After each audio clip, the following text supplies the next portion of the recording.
अस्सलाम वालेकुम प्यारी दोस्तों, क्या हाल है? उम्मीद है आप सब ठीक होंगे। चलो तो आज की कहानी शुरू करते हैं। मैं उनके भाई को कभी किसी चीज़ की कमी नहीं होने दूंगी, लेकिन मैं उन्हें ये नहीं बता पाई थी कि कुछ देर पहले मैं उसी कुछ समझ कर सीने से लगा बैठी थी। फिर मैंने खुद है अपना जहन ये सोच कर झटक दिया कि मैंने जो कुछ किया अनजानी में किया।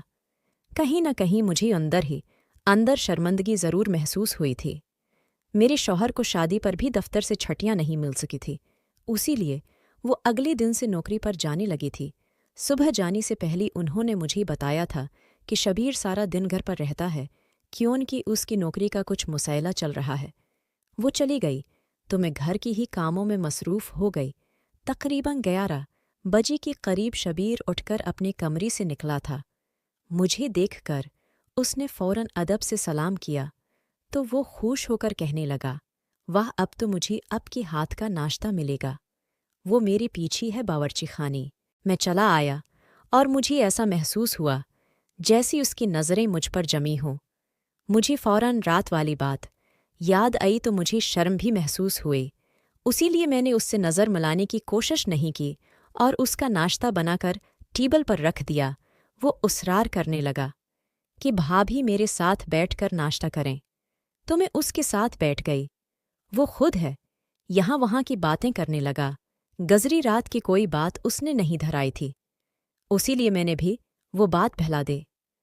वो सारा दिन मेरे आगे पीछे घूमता रहा, मुझे घर में मौजूद चीज़ों के बारे में बताता रहा और कामों में भी मदद करता रहा। लेकिन उसके साथ तन्हाई में सारा दिन गुजारना मुझे थोड़ा मुश्किल लग रहा था।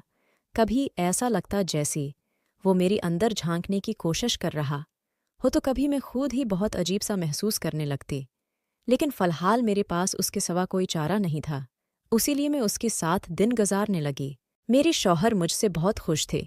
मैंने सारा घर भी संभाल लिया था, लेकिन हफ्ता भी नहीं गुजरा था कि पास पड़ोस की औरतें बहानी बहानी से घर उन्नी लगे और फिर अजीब अजीब से बातें करने लगी।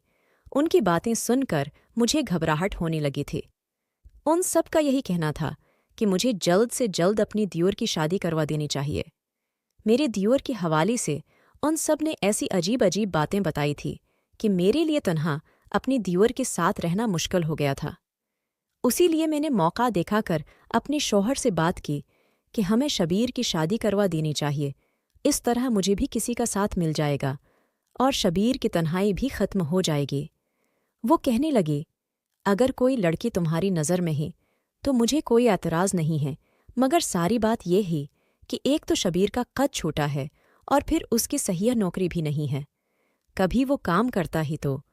प्यारी दोस्तों, अगर आप उस कहानी को मज़ीद आगे सुनना चाहते हो तो मेरे चैनल को सब्सक्राइब करें और कमेंट्स ज़रूर करें कि आपको कहानी कैसी लगी।